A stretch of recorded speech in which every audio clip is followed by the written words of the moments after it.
So now this is a rotating device I designed to put a superconducting disc in here. It's just on a little DC motor, and I'm just going to spin it up and try different speeds here and see what happens if there's any shielding effect here or disruption to the gravitational field. As Podkletnov observed in the 90s, and Ning Li talked about, and Dr. Ning Li. And then hitting it with the RF would presumably cause increased precession, a lot like in NMR, where you excite the precessional motion of the nucleus with radio frequency at the resonant frequency, at the Larmor frequency. The rotating superconductors are supposed to set up their own magnetic field, and that's called the London moment. And because of that, it could cause a polarizing field. So it would be a lot like a type of NMR, or nuclear magnetic resonance effect. So this is just a basic kind of rudimentary test. I was going to attach an accelerometer here to test for changes in just around the superconductor, changes in gravitational acceleration. And I also have this other sensor I made with piezoelectric discs in it. But for now, I'm just going to do this quick and basic one just to test for any weight changes or effects on the weight of this column of water, this cup of water here. One of the things in this experiment that I have to try to rule out is, of course, air currents from this thing spinning, because it does generate air currents. So this glass plate here should shield a lot of that, hopefully. And vibration. This thing is sitting on like a foam cushion here, so that will absorb a lot of vibration. And of course, I had to balance this rotor here. And this is the superconductor I'm going to use in this test. And I'm not making, I don't have my fingers crossed on this because it's a different kind of material, which I got off eBay. I think it's a titanium, barium, calcium, copper oxide, which is a different composite than the yttrium, barium, copper oxide that was used in those Dr. Podkletnov superconductor rotating experiments. And also, I played around with this in my previous video, but it's quite thin. I think it's like maybe a millimeter thick. So I would preferably want something a lot thicker, and I would want something with the yttrium in it. But we'll see what happens.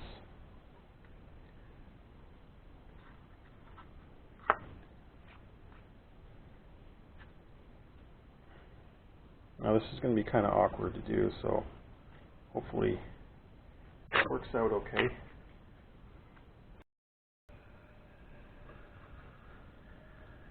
Hopefully there's just enough to do this.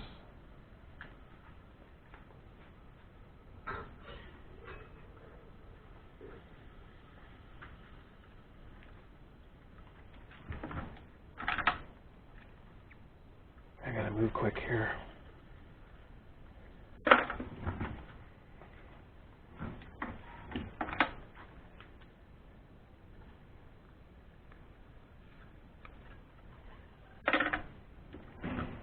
Now, if I spin this thing up, it's going to shoot everywhere. So,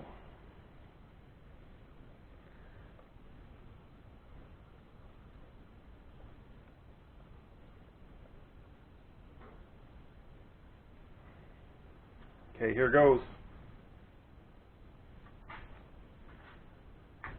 I'll try to measure the RPM here too.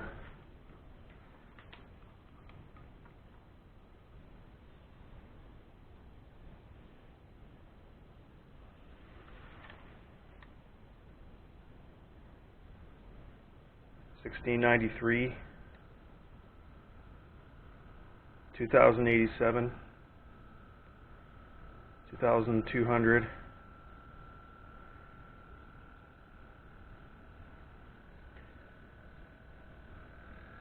2500, 2300, 3000 RPM,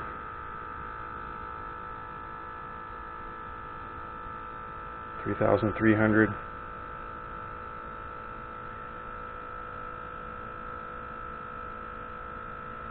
4000. Now I'm going to turn it off.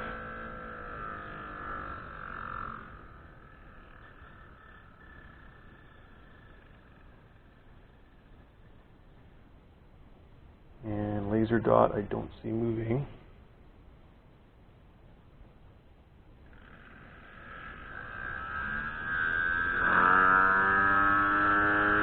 6,000 RPM,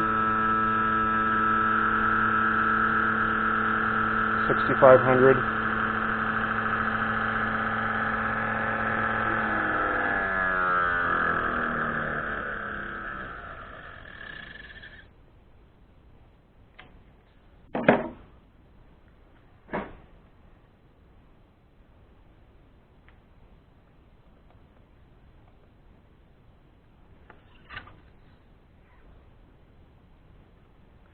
'll try one more time. Here we go.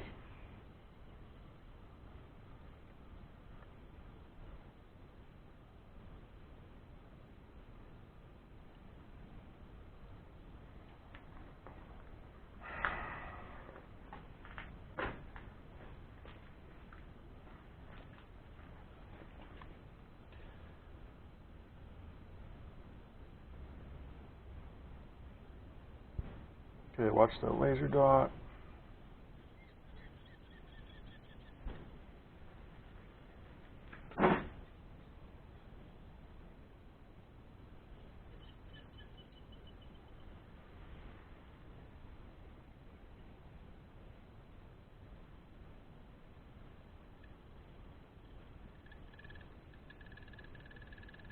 Thousand RPM.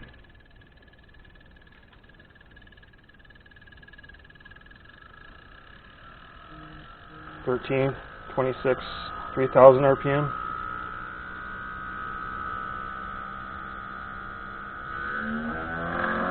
5,000,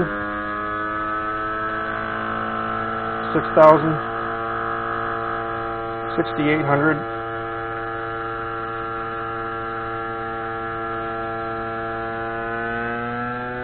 7,000, 8,000 RPM.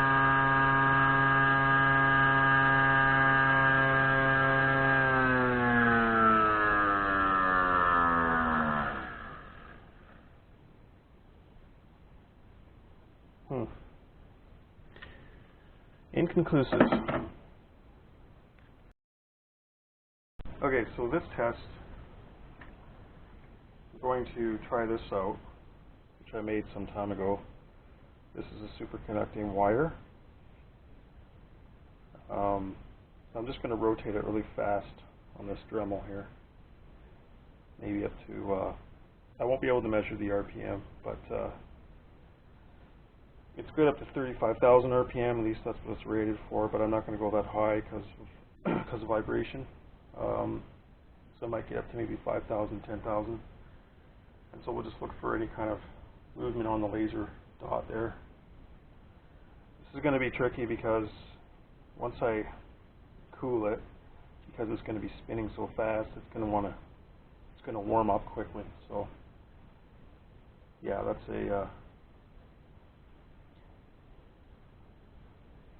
going to be a defect of this experiment. Okay, so I'm going to go cool this down.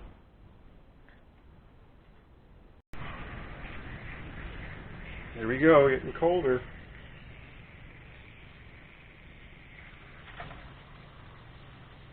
I just thought I'd include this footage because it's so cool and a little dangerous.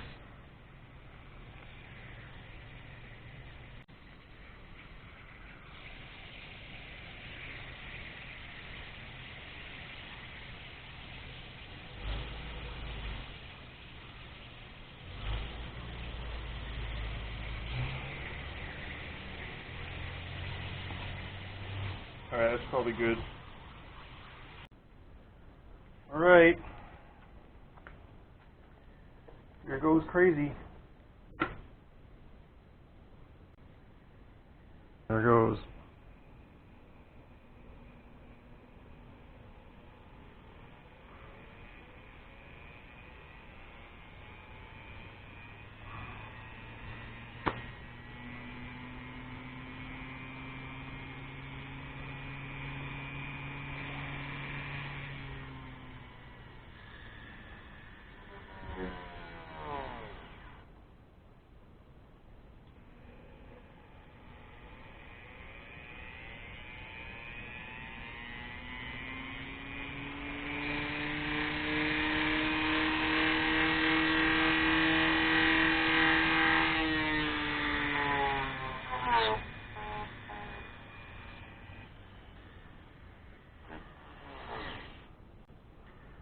See what happened there? That's what I thought. I'm going to make a lot of contact with the air.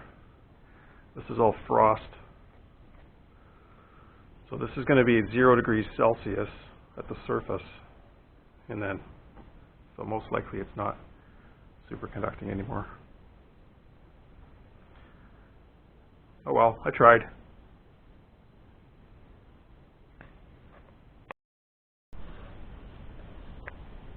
Alright, so I'm going to do this experiment where I have in here, this is a resin disc with bismuth powder in it. And I'm going to pour some liquid nitrogen in here and cool it down to about minus 196 degrees Celsius. And then what I'm going to do is quickly place it on this strong magnet here, which is about 4,000 Gauss here. And what I'm thinking is that's going to suddenly cause the nuclear dipole moments to reorient in alignment with the magnetic field. So there'll be a nuclear polarization, much more pronounced than at room temperature. So I think that that might cause a gravitational wave which might disrupt the gravitational field here of this. This is a cup of water weighing 241.32 grams. And so if there's any change here or any gravitational wave or whatever, should cause a disruption in this reading on the digital scale. I'm also going to do a balance test after this too.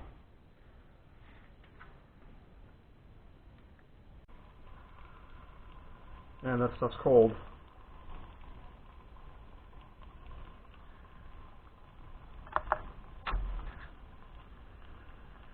And I need this silly scale to stay on. 241.24.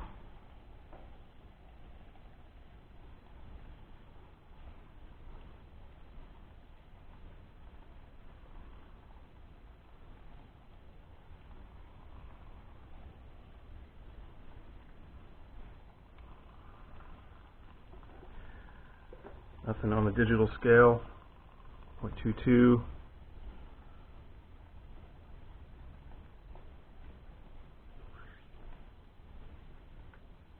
Okay.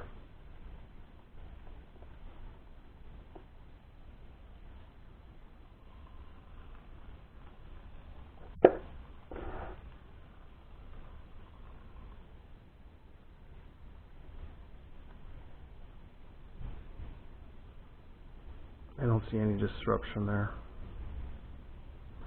on the digital scale.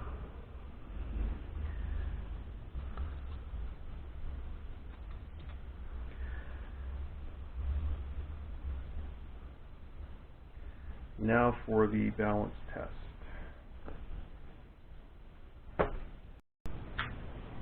Okay, let's do the balance test here.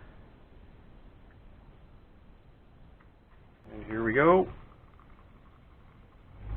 Watch that laser dot. I'm being very careful not to bump anything.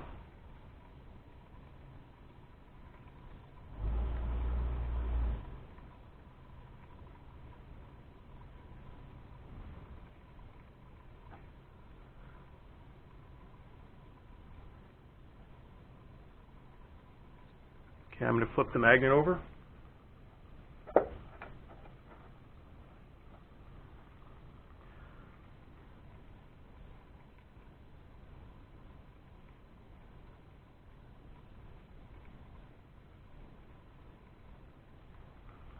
Flip it over again. This is something I had a hunch about that might work.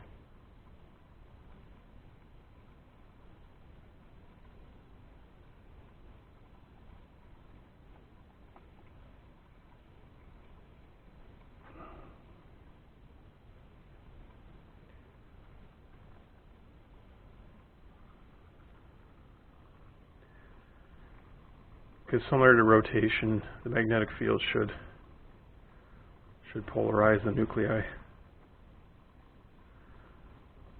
of the bismuth atoms.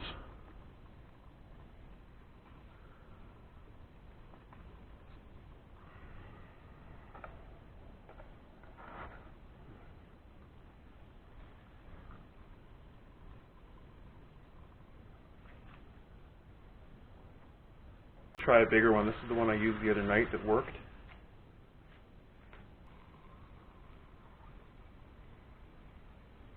I'm just looking for any air currents here that might cause the thing to move.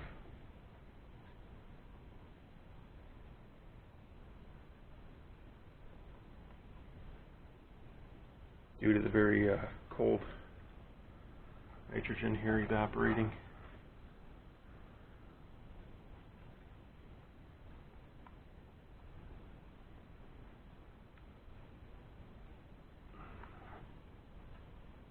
Okay. So I'm not seeing anything there.